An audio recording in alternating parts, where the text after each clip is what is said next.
Hay heridas que no sangran, pero que dejan cicatrices para toda la vida. Mi nombre es Eulalia Márquez y tengo 84 años. Vivo en un pueblito tranquilo del sur de México, rodeada de plantas, silencio y recuerdos que aún me despiertan en la madrugada. No siempre fue así. Hubo un tiempo en que cada noche era una guerra contra mi conciencia, y cada mañana, una batalla por fingir que todo estaba bien. Mi historia empieza en 1954, cuando yo tenía apenas 14 años y mi padre me vendió. Sí, así como lo oyen, me vendió. No a extraños, no a tratantes, no a bandidos. Me vendió a su mejor amigo, don Raimundo, un hombre de 46 años que ya tenía esposa, 4 hijos y una reputación impecable en el pueblo. La transacción se hizo una tarde de lluvia, como si fuera una simple compra de ganado, una promesa de pagar una deuda con lo más valioso que tenía, su hija mayor.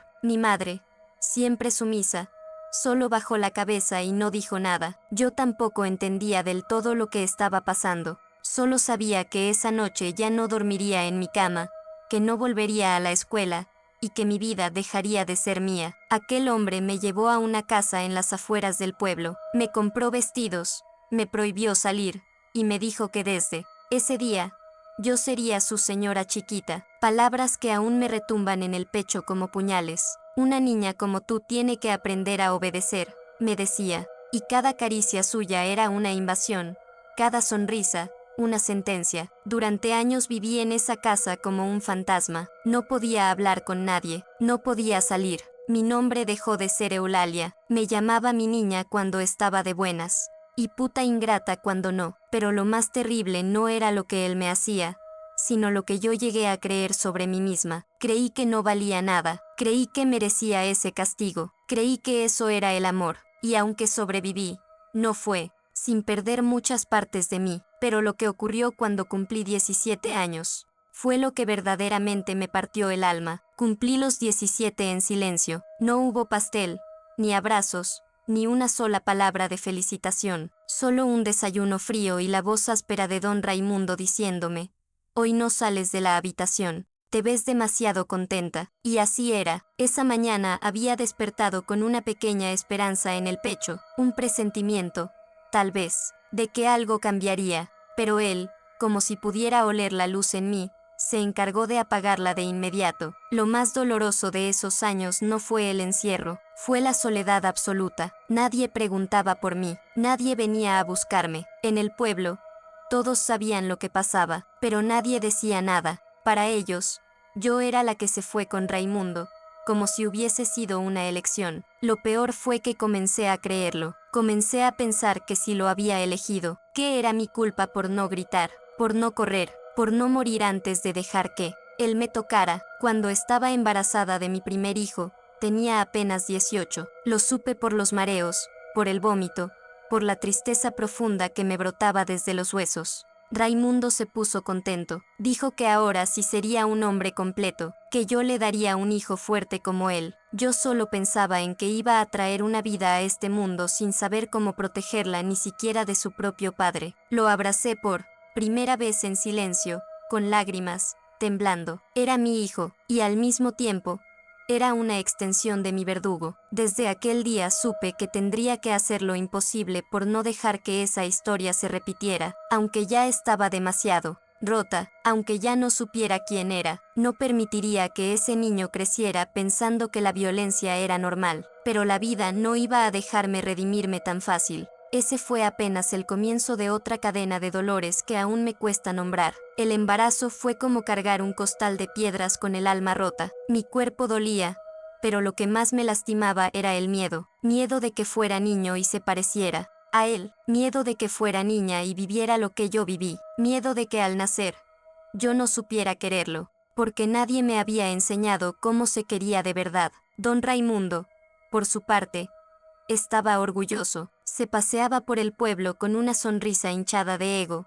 diciendo que su mujercita le iba a dar un heredero. Nadie lo cuestionaba, nadie preguntaba cómo una niña de 18 años había terminado en esa situación. Los curas lo bendecían, las señoras lo felicitaban, y yo, encerrada en una habitación sin ventanas, Me moría de asco cada vez que oía su nombre en boca de alguien. Ada, los 6 meses de embarazo, me caí por las escaleras. O más bien, me empujó. Me había escuchado llorando. Le molestaba que llorara. Decía que las lágrimas eran de mujeres malagradecidas. Tienes comida, techo y ropa. ¿De qué lloras, Eulalia? Me empujó sin pensarlo, con esa fuerza seca. ¿Qué tienen los hombres que no sienten culpa? Rodé por 3 escalones y me quedé ahí, sangrando, con el corazón latiéndome en el oído. Él bajó con calma, me miró desde arriba y dijo, levántate. No fue para tanto, y se fue. Esa noche pensé que había perdido al bebé. Me retorcí sola en el piso del baño, abrazada a mi panza, rogando por algo que no entendía. Yo no pedía justicia, yo solo pedía un poco de misericordia. Pero el bebé aguantó. Mi cuerpo, a pesar del dolor, siguió adelante. Y esa fue la primera señal de que dentro de mí había una fuerza que ni yo misma conocía, una fuerza que me iba a salvar. Solo que todavía faltaba mucho para eso. Cuando nació mi hijo, lo primero que hice fue llorar. Lloré tanto que la partera pensó que algo andaba mal, pero no era dolor físico, era otra cosa. Era como si todo el miedo, la rabia, la angustia que había acumulado durante años, hubiera salido al fin con ese llanto. Mi hijo se llamó Mateo, y aunque fue concebido en el infierno, fue la primera cosa buena que me dio la vida. Tenía los ojos negros, como los míos, no como los de su padre, y eso ya era un alivio, porque no quería ver a Raimundo reflejado en esa criatura inocente. Durante los primeros meses,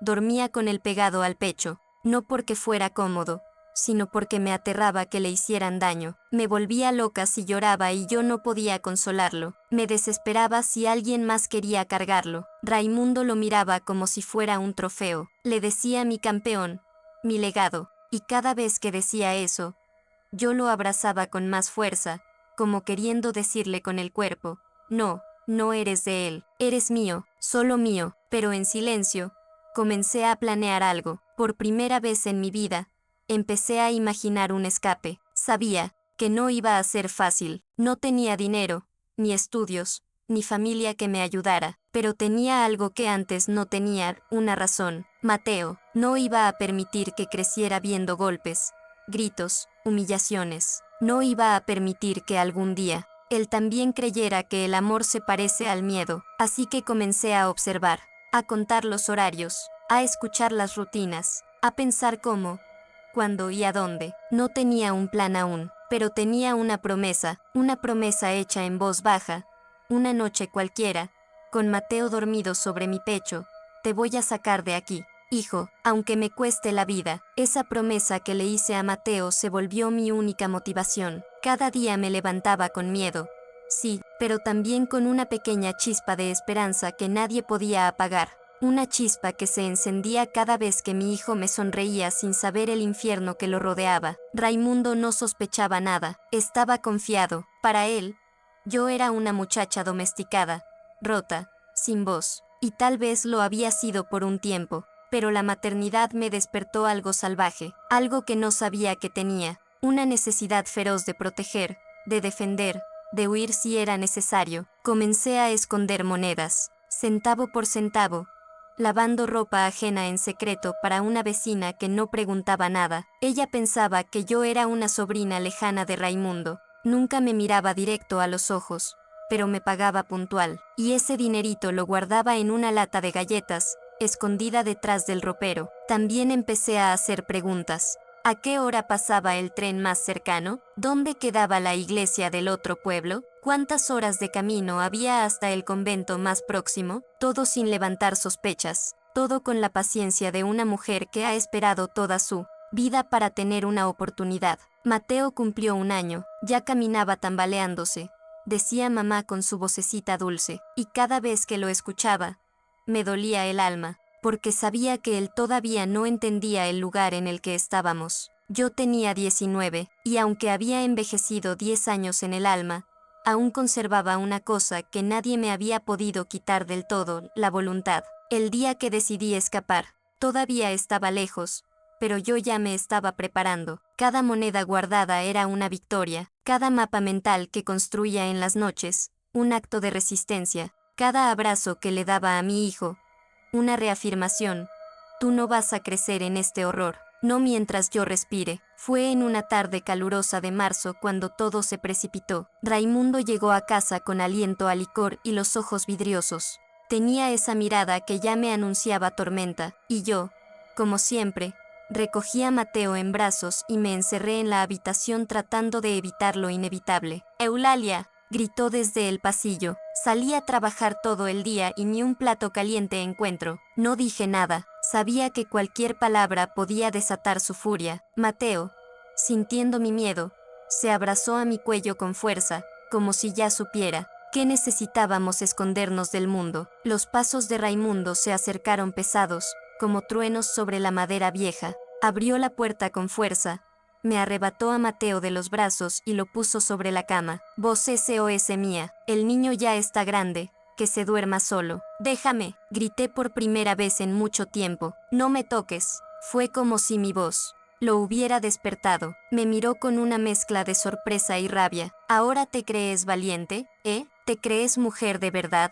Y sin más, me dio una cachetada tan fuerte que sentí que me partió en dos. Pero esta vez no lloré, esta vez lo miré con la rabia de todas las veces que había callado, y en silencio, mientras él salía de la habitación furioso, mientras Mateo lloraba confundido en la cama, yo tomé la decisión final. Esa misma noche escaparía, no importaba si tenía que hacerlo descalza, con el niño en brazos y el alma rota. Me iba, no podía esperar más, porque entendí que si no me iba esa noche, habría una próxima en la que ya no tendría fuerzas para hacerlo. Esperé a que se hiciera completamente de noche. Raimundo roncaba en su habitación con la botella vacía al lado de la cama, como un animal satisfecho después de devorar lo que no le pertenecía. Mateo dormía pegadito a mí, con la manita enredada en mi blusa, como si incluso en sueños supiera que algo iba a cambiar. Me levanté despacio, sin hacer ruido. Tomé la lata de galletas donde había escondido mis monedas. La abrí temblando.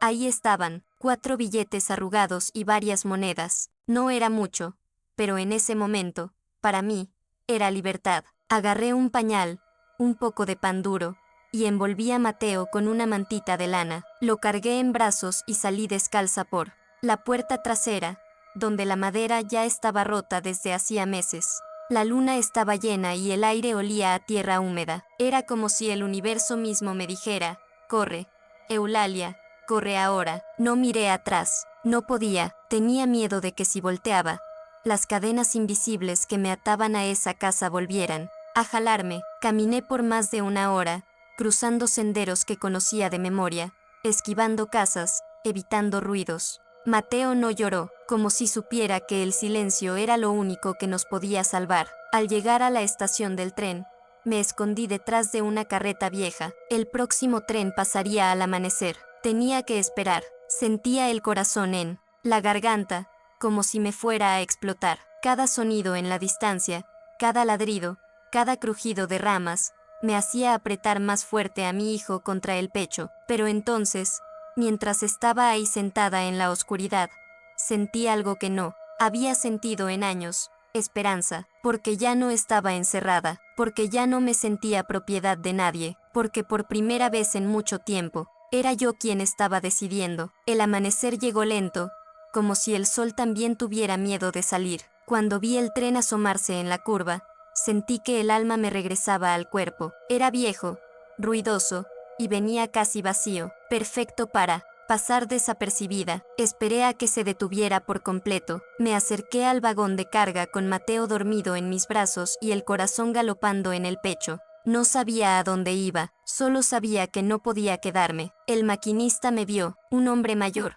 con cara de haber visto demasiadas cosas. «¿A dónde vas, muchacha?». Lo miré con los ojos cargados de súplica. «A donde sea que esto me lleve, mientras sea lejos». Nos miramos por unos segundos que me parecieron eternos, y sin decir nada más, hizo un gesto con la cabeza y me ayudó a subir. «No te vi», murmuró mientras encendía la máquina. «Aquí nadie te vio. ¿Entendido?». Asentí, con un nudo en la garganta. Me senté en una esquina del vagón con Mateo en brazos y cerré los ojos, dejando que el movimiento del tren me arrullara como si fuera una canción de cuna. Lloré en silencio, no por miedo. esta vez, sino por alivio, porque por primera vez, en años, no tenía un techo sobre mí que fuera también una celda. Durante el viaje, pensé en todo lo que había dejado atrás, la niña que fui, los años robados, los gritos que nadie escuchó, y entendí que el pasado no desaparece, pero tampoco nos condena si decidimos pelear por algo mejor. El tren avanzaba entre montañas y campos dorados por el sol, y con cada kilómetro, sentía que una parte de mí renacía. Mateo despertó y me miró con sus ojitos negros. Le di un beso en la frente y le susurré: «Lo logramos, hijo, lo logramos». Aún no sabía a dónde llegaría, pero por primera vez, sentí que había escapado del infierno con vida. El tren nos dejó en un pueblo pequeño, de esos que no salen en los mapas. El letrero decía San Isidro del Llano, y el aire olía a pan recién horneado y tierra mojada. Bajé con Mateo en brazos, desorientada, sin conocer a nadie, sin saber a dónde ir. Pero aún así, había algo distinto en mí. Ya no tenía miedo, tenía hambre. Sí, estaba cansada, también, pero ya no era una mujer atrapada, era una madre, libre, aunque no tuviera techo. Caminé por las calles con la mirada baja, buscando un lugar donde sentarme. Al pasar frente a una iglesia, una mujer mayor salió del portón con un balde de agua y se quedó mirándome. Llevaba un vestido limpio y un rebozo sobre los hombros. Me estudió de pies a cabeza y luego clavó los ojos en mi hijo, que dormía, aferrado a mi cuello. ¿Tienes dónde quedarte?, preguntó, sin rodeos. Negué con la cabeza. Ella soltó un suspiro largo y me hizo una seña con la mano. «Entra, no podemos dejar a un bebé en la calle». Y así, sin más, entré en la casa parroquial de San Isidro. La mujer se llamaba Doña Teresa, y era la encargada del aseo en la iglesia. Vivía en un cuarto modesto detrás del templo, donde también cuidaba a las gallinas y preparaba café para el padre. Me ofreció un vaso de leche, una rebanada de pan y una cobija. Yo no sabía cómo agradecerle. «¿Vienes huyendo?», preguntó, sin mirarme, mientras lavaba los platos. No respondí. Las lágrimas hablaron por mí. «No soy tonta, niña», dijo. «Yo también fui mujer antes de ser vieja, y ninguna mujer llega así, con un niño y la cara marcada, sin estar escapando de algo». Me miró por fin, y lo que vi en sus ojos no fue lástima, fue comprensión. «Puedes quedarte unos días. Aquí nadie pregunta demasiado, solo trabaja duro y cuida de ese niño». Asentí con gratitud. Aquel cuarto con paredes desconchadas y cama dura se convirtió en el primer lugar donde pude dormir sin temor. En años, los primeros días en casa de Doña Teresa fueron extraños. Sentía que en cualquier momento Raimundo aparecería por la puerta, con esa cara de demonio vestido de hombre. Pero no llegó. Nadie me buscó. El mundo, increíblemente, siguió girando. Sin él, Doña Teresa me puso a trabajar desde el primer día. Barría la iglesia, lavaba los manteles del altar, cuidaba las gallinas y ayudaba a preparar comida para los pobres que llegaban a la parroquia. Era trabajo duro, pero honesto. Y después de tanto tiempo, tener una rutina, aunque fuera agotadora, me hizo sentir útil otra vez. Mateo se adaptó rápido. Los niños tienen esa magia. Se reponen del dolor más rápido que uno. Jugaba con piedritas, se reía con las gallinas y dormía a pierna suelta en su colchoncito en el rincón. Lo miraba dormir y pensaba, le prometí que le daría algo mejor. Y aunque no es mucho, esto ya lo es. Una tarde, mientras lavábamos sábanas en el lavadero, Doña Teresa me dijo algo que no olvidaré jamás.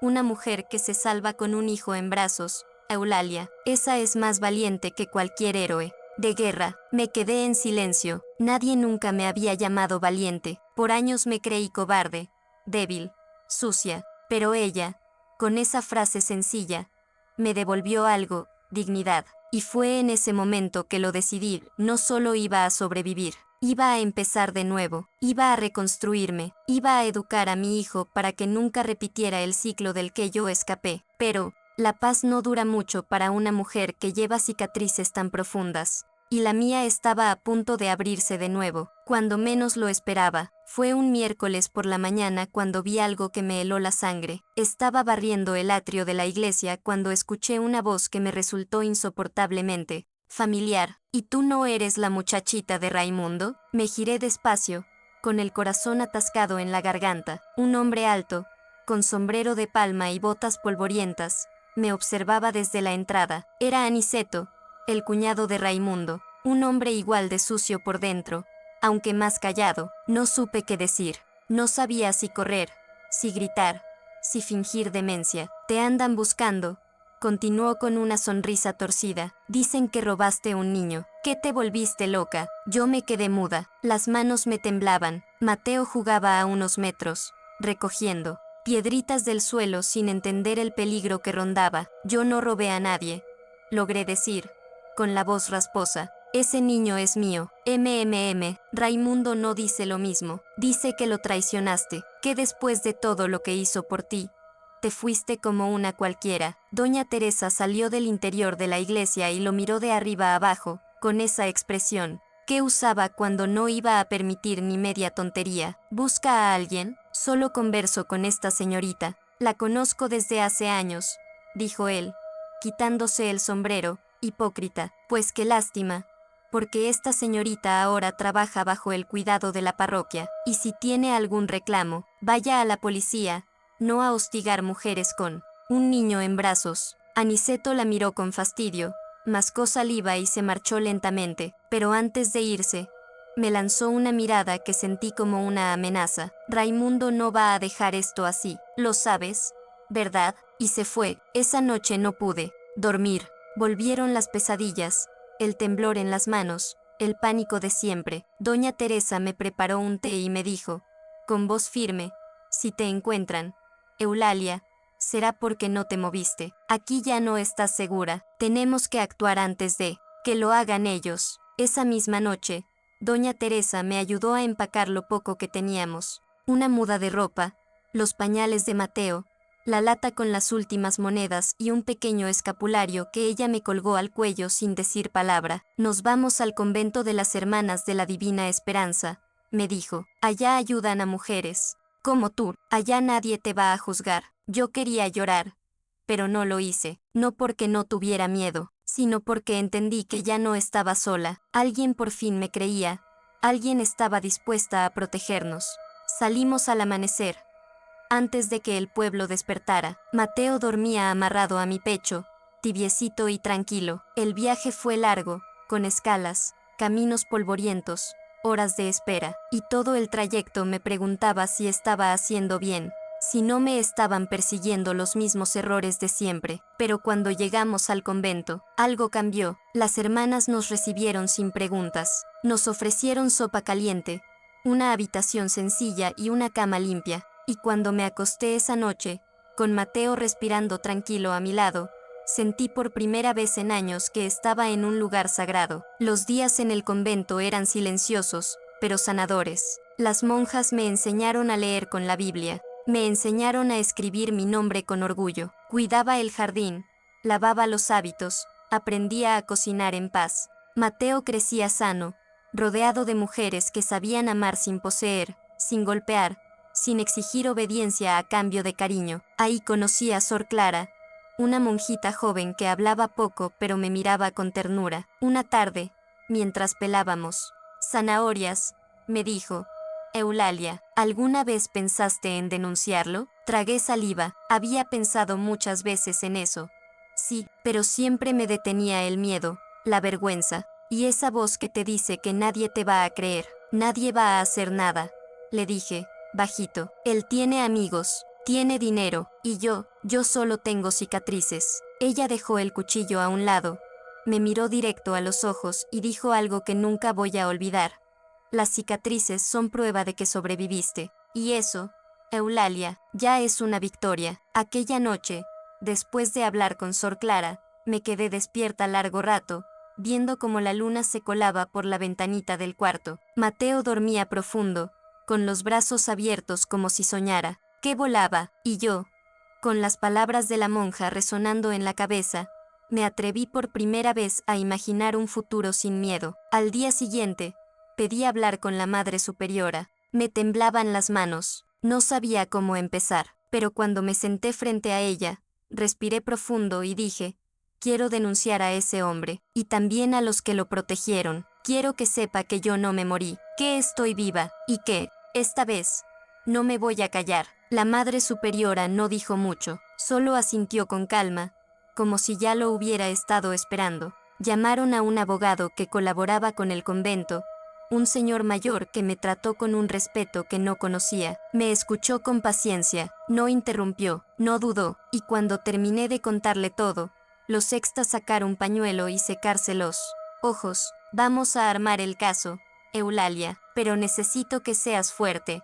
¿De acuerdo? Este tipo de denuncias no siempre reciben justicia, pero tu voz merece ser oída. Pasaron semanas de papeleo, de visitas a la comisaría, de entrevistas con personas que querían saber cada detalle, cada golpe, cada noche de horror. Fue revivirlo todo, pero esta vez con una diferencia, ya no. Estaba sola, Sor Clara me acompañaba a cada cita, Doña Teresa me llamaba cada semana para recordarme que era valiente. Las otras monjas me abrazaban cuando regresaba con los ojos hinchados de tanto hablar, y cada vez que me quería rendir, miraba a Mateo, y recordaba por qué había comenzado todo esto. Un día recibimos una noticia inesperada: Raimundo había desaparecido del pueblo. Se decía que al enterarse de la denuncia, había escapado, dejándolo todo, y aunque no había sido detenido todavía, para mí, fue como si una cadena se rompiera, no porque él huyera, sino porque por fin había dejado de huir yo. A veces,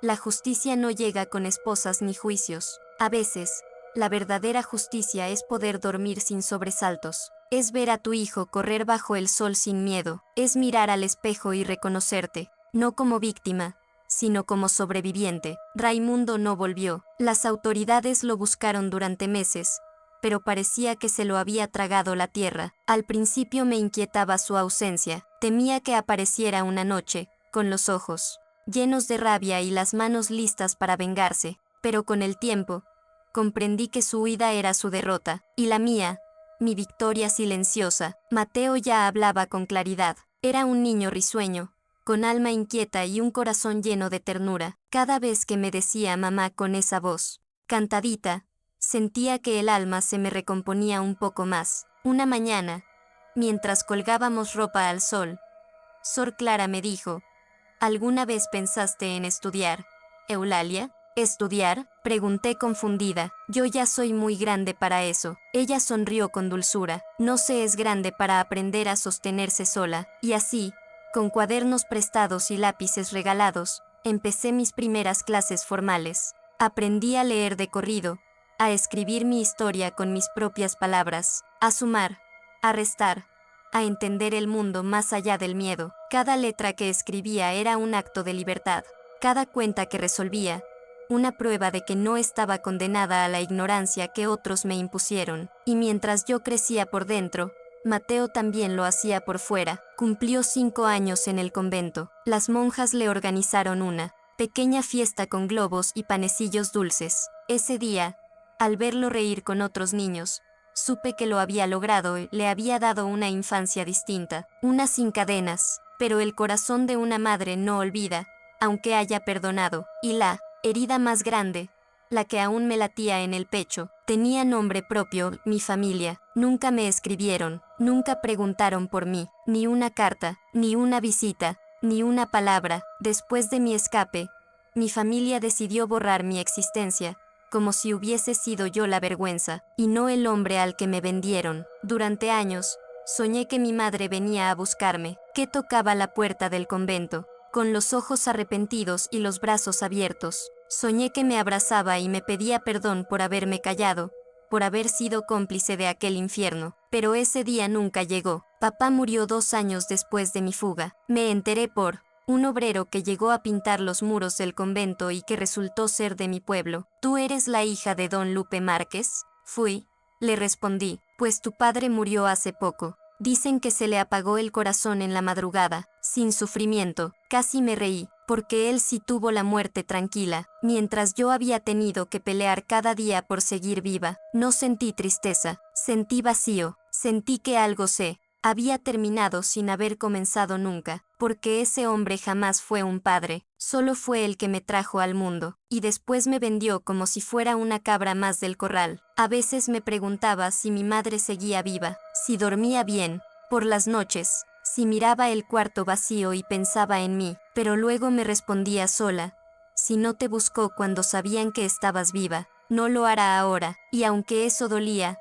también me liberaba, porque entendí que a veces hay que aprender a vivir sin disculpas, sin abrazos que no llegan, sin perdones que uno ya no necesita. Lo que sí tenía, lo único que importaba, era a Mateo, y a mi propia voz, que ya nadie me iba a callar jamás. Mateo creció rodeado de libros, canciones y cariño. Le leía cada noche, aunque mi voz a veces temblara. Jugábamos a inventar historias, historias donde los malos siempre eran vencidos, y las mujeres no tenían que huir para ser libres. Él no sabía todo, solo lo necesario. Sabía que habíamos vivido en otro lugar, que nos habíamos ido porque ya no era seguro, y que su mamá nunca se rindió. Lo miraba correr por los pasillos del convento con su carita feliz y pensaba, este niño jamás sabrá lo que es el miedo de puertas cerradas.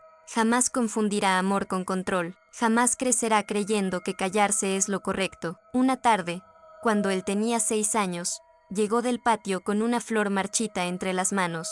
Es para ti, mamá. Aunque esté fea, todavía huele bonito, como tú, cuando estás cansada pero me abrazas. Me puse a llorar, y no de tristeza, sino de esa emoción profunda que solo una madre entiende, la certeza de que todo el dolor había valido la pena. Empecé a escribir mi historia en un cuaderno viejo que me regaló Sor Clara. Me dijo que poner en palabras lo vivido era una forma de sanar. Y así, cada noche, mientras Mateo dormía, yo soltaba mi verdad con tinta y lágrimas. Escribir me hizo recordar detalles que había enterrado, la ropa que usaba el día que escapé, la primera noche sin miedo, el sabor del primer pan caliente que me ofrecieron sin esperar nada a cambio, pero también me hizo descubrir cosas nuevas. Me hizo entender que no era culpable, que haber sobrevivido no era vergonzoso, sino admirable. Escribir me dio lo que nadie más me había dado, una historia propia, un relato donde yo no era la víctima callada, sino la protagonista que rompió el silencio y eligió vivir. Con el tiempo, mi cuaderno se llenó de páginas manchadas de tinta y de llanto. Era como si cada línea escrita me quitara una espina del alma, como si cada palabra fuera una puerta abierta hacia mi libertad. Una mañana, Sor Clara me propuso algo inesperado.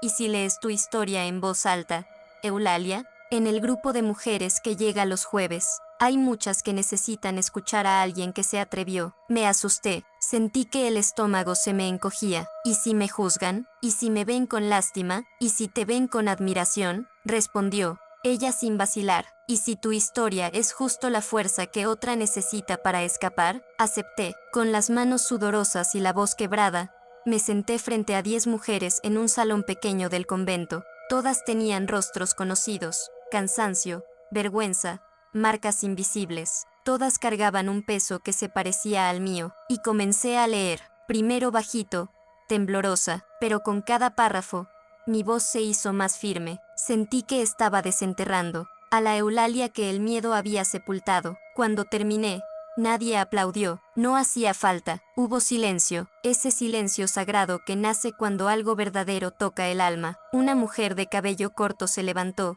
se acercó y me abrazó fuerte. Gracias, Eulalia, me susurró al oído. Yo todavía no he escapado, pero ahora sé que puedo hacerlo. Esa noche lloré.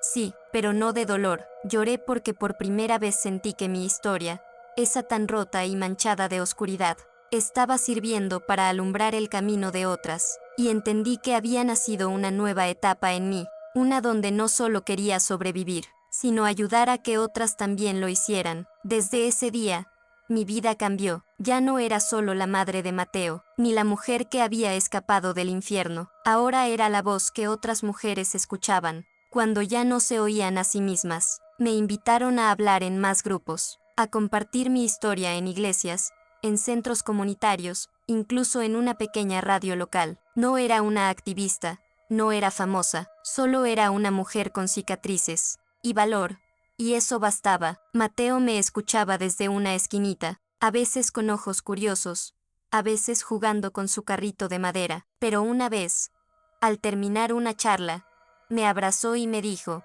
«Mamá, ¿tú eres una heroína?» Me quedé helada. Yo, que por años me sentí nada. Yo, que por tanto tiempo me creí culpable. Yo, la misma que fue vendida por su padre como si no valiera. Ahora escuchaba eso de mi hijo, y no supe qué contestar. Solo lo abracé con fuerza y le respondí con la verdad más limpia que tenía: no lo sé, hijo, pero luché para que tú nunca tengas que ser un héroe por sobrevivir, porque eso era lo que más me importaba ahora, romper el ciclo. En los años siguientes, ayudé a decenas de mujeres a denunciar, a escapar, a empezar de nuevo. Algunas lo lograron, otras regresaron, y otras no sobrevivieron. Cada una de ellas dejó una marca en mí, una oración más en mis noches, un motivo más para seguir hablando. Y mientras todo eso ocurría, Mateo crecía con una ternura que me sorprendía. Era empático, protector, dulce, un niño criado sin gritos ni amenazas,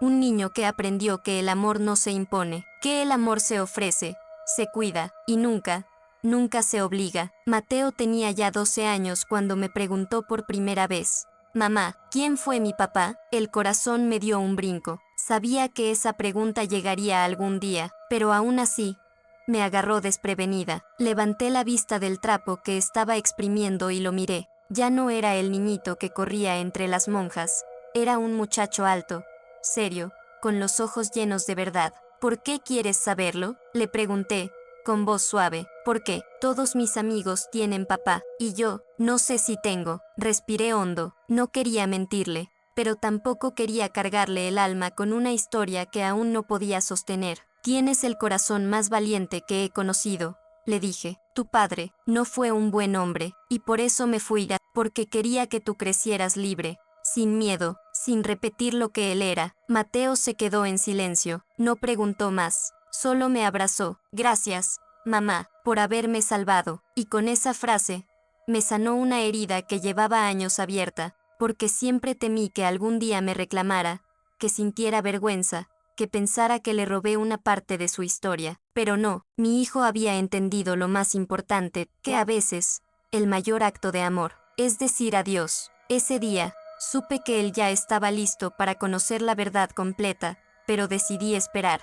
Quería que primero siguiera siendo niño, que disfrutara su adolescencia sin cargar con mis fantasmas. Ya habría tiempo para contarle todo, y cuando llegara ese momento, yo estaría lista, con la cabeza en alto y la historia escrita con dignidad. Cuando Mateo cumplió 15, le escribí una carta. No era para entregársela aún, era para tenerla lista, para el día en que me lo pidiera de nuevo. En esa carta no lo llenaba de odio, no hablaba con rencor, solo le contaba la verdad, lo que me hicieron, lo que viví, lo que decidí. Le contaba cómo lo amé desde antes de saber que vendría, cómo me salvó sin saberlo, cómo fue mi ancla y mi motor. La guardé en una caja de madera que me regaló Sor Clara el día que dejó el convento. Una caja pequeña, con flores talladas, a mano, como si supiera que dentro guardaría algo frágil y eterno. Ese mismo año, Mateo empezó a ayudar en el centro comunitario. Daba clases de lectura a niños más pequeños,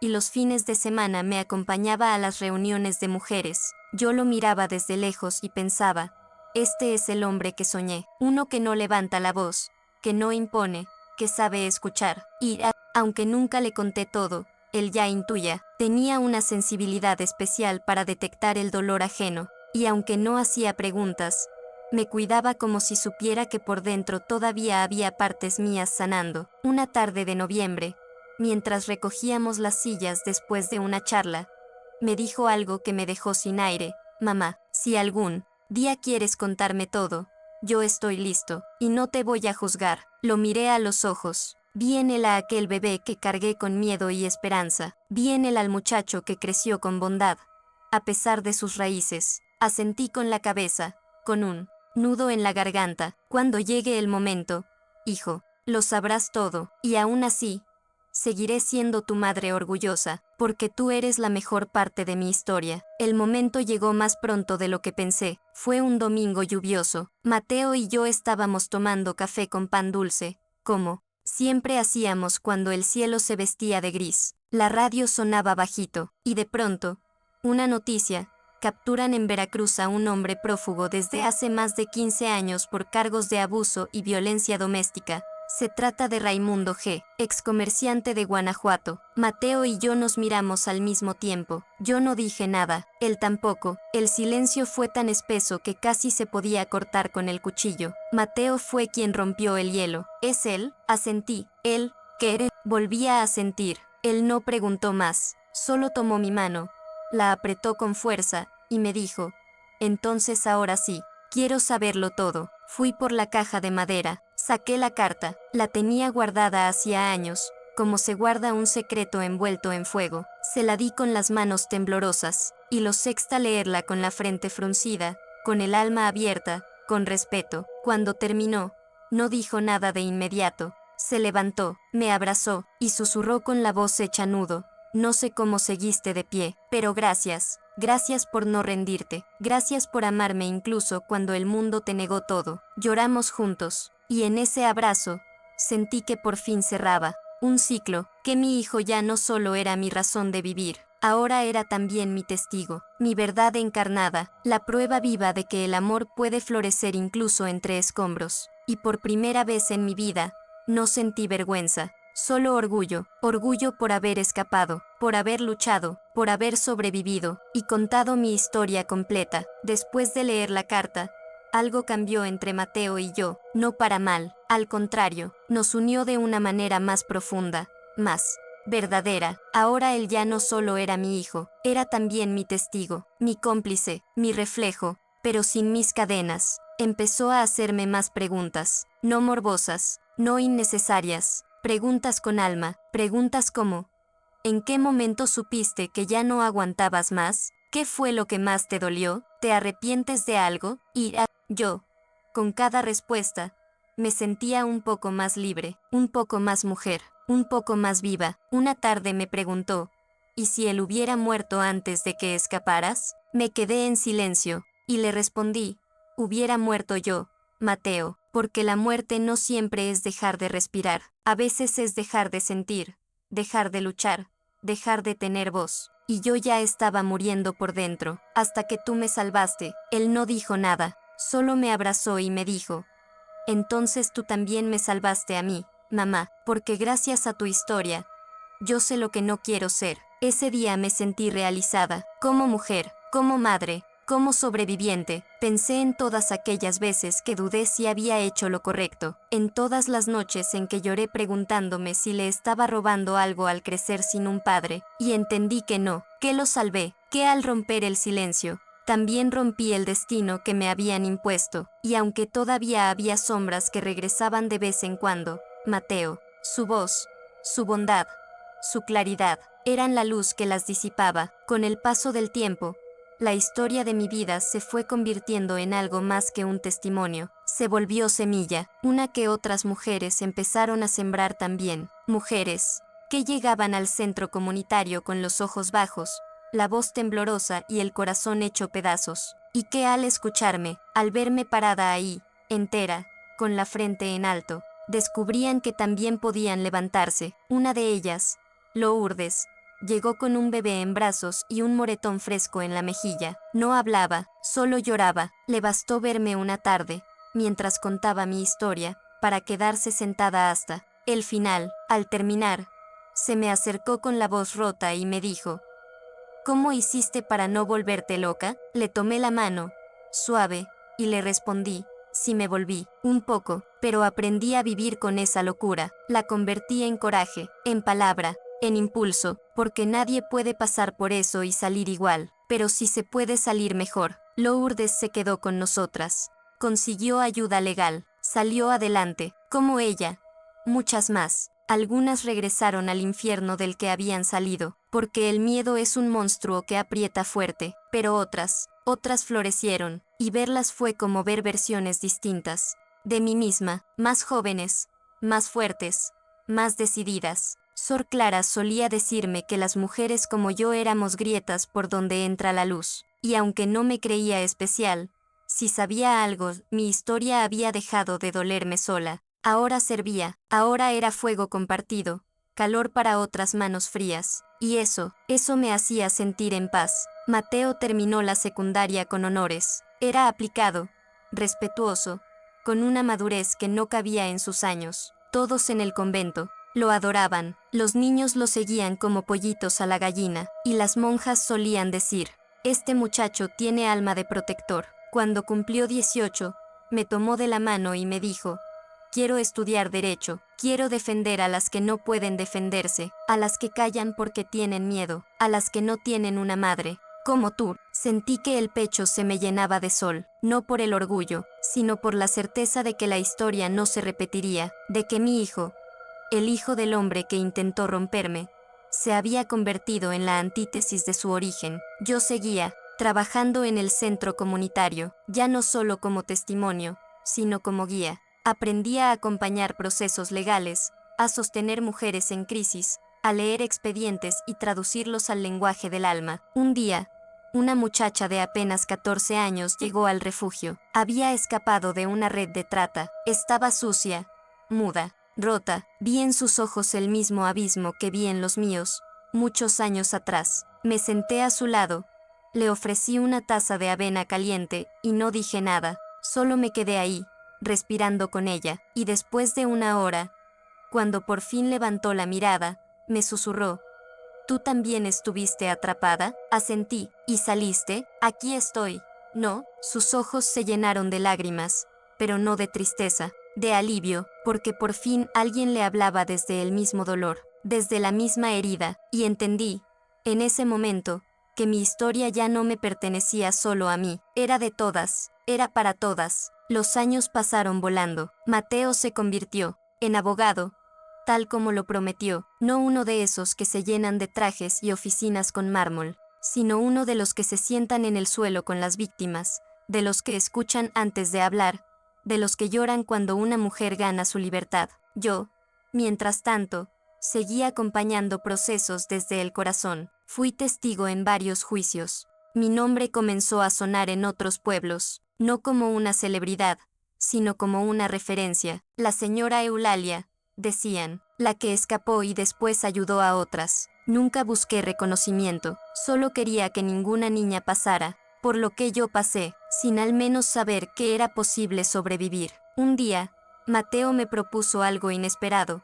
Mamá, quiero abrir un albergue para mujeres, uno que lleve tu nombre, donde las que escapen encuentren lo que tú encontraste en Doña Teresa, comida, silencio, paz, y alguien que no pregunte, solo abrace. Se me hizo un nudo en la garganta. ¿Y tú crees que mi nombre vale eso? Él me tomó las manos y me respondió con los ojos brillando, tu nombre vale todo, porque gracias a ti, muchas estamos vivas. Y quiero que esa historia no se pierda. Quiero que otras sepan que una mujer como tú puede ser la primera página del resto de su vida. Lloré como no lloraba desde aquella noche que huí con él en brazos. Lloré con el alma lavándose, con el pecho rendido al amor más puro, porque ese albergue no era un homenaje, era una semilla de futuro, y así nació el Refugio Eulalia Márquez, en las afueras de la ciudad, con camas limpias, paredes llenas de flores, y un mural donde se lee, aquí nadie vuelve a callar. Aquí nadie está sola. El día de la inauguración del refugio fue uno de los más hermosos de mi vida. Llegaron mujeres de todas partes, algunas que habían sido rescatadas, otras que ahora eran activistas, y muchas que aún estaban sanando, pero ya no en soledad. Había flores en la entrada, globos morados y blancos, y una pequeña placa junto a la puerta que decía, a todas las que un día pensaron que no valían nada. Aquí comienza otra historia. Mateo fue quien dio el discurso, y aunque yo me escondía al fondo, tratando de pasar desapercibida, él me señaló con orgullo. Todo lo que ven aquí, dijo con la voz temblando, existe porque una mujer valiente me cargó en brazos y corrió del infierno, porque ella rompió el ciclo, y porque decidió no callar nunca más. La gente aplaudió, algunas mujeres lloraban, y yo me sentí completa, no porque me celebraran, sino porque entendí que mi dolor no fue en vano, que todo lo vivido,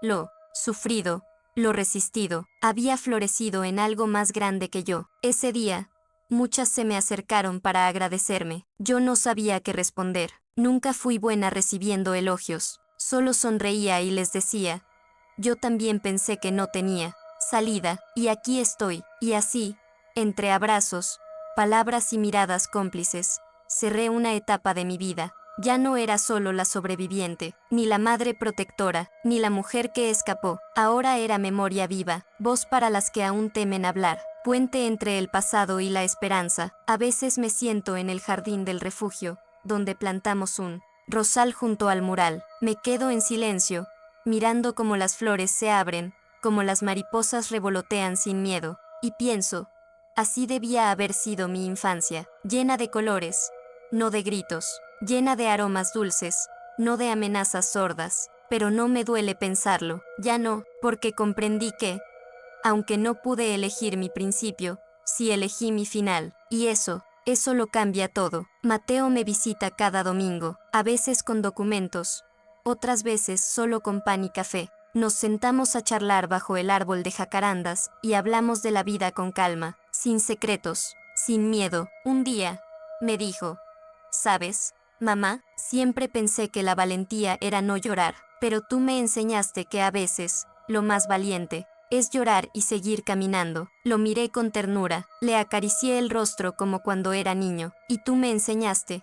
Le dije que no todo se hereda por la sangre, hay cosas que se siembran con amor. Ya tengo más de 70 años, y aunque mi cuerpo ya no es el mismo, mi voz sigue firme, mi historia no se apaga. Ahora hay mujeres más jóvenes que cuentan lo suyo con fuerza, que alzan la voz en lugares donde antes solo había silencio. Y cuando las escucho, cuando veo que ya no tiemblan al nombrarse, al decir soy sobreviviente, al sostenerse entre ellas, entiendo que ese fue siempre el propósito, transformar el dolor en raíz, el pasado en semilla, el horror en fuego que ilumina. A veces, mujeres que nunca conocí me escriben cartas, me dicen que vieron mi testimonio en algún video, que leyeron mi historia en un folleto del refugio, o que alguien les susurró mi nombre como quien comparte una contraseña secreta para escapar del infierno. Me dicen, gracias, Eulalia, por hablar cuando nadie más podía. Gracias por recordarnos que no estamos solas. Gracias por sobrevivir,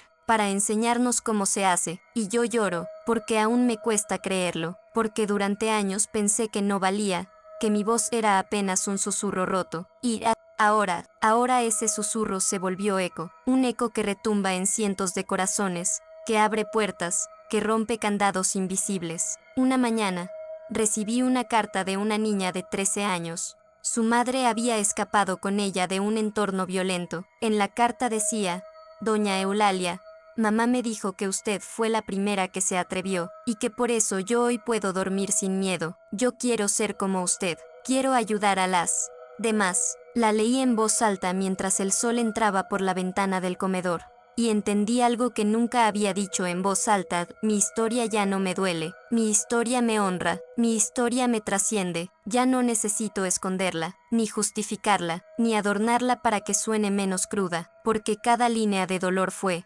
también una línea de vida, y cada cicatriz es un testimonio de que luché, y que gané. Hoy, cuando me miro al espejo, ya no veo a la muchacha rota que escapó con un bebé en brazos. Ya no veo a la mujer que callaba por miedo, ni a la que temblaba al escuchar pasos detrás de la puerta. Hoy veo a una mujer entera, llena de arrugas, sí, pero también de sabiduría, llena de recuerdos que ya no duelen, porque aprendí a narrarlos. Con voz firme, veo a una madre que rompió cadenas, que crió a un hombre bueno, y que convirtió su historia más oscura en el faro de muchas otras. A veces me preguntan si perdoné, y yo contesto con calma: perdonar no siempre es olvidar. A veces es simplemente decidir que ese dolor ya no tendrá las llaves de mi presente. Yo no busqué venganza, tampoco quise justicia como castigo. Quise reparación, quise verdad, quise memoria, y la encontré en cada testimonio, en cada mujer que se atrevió a hablar después de escucharme, en cada niña que hoy duerme en el refugio,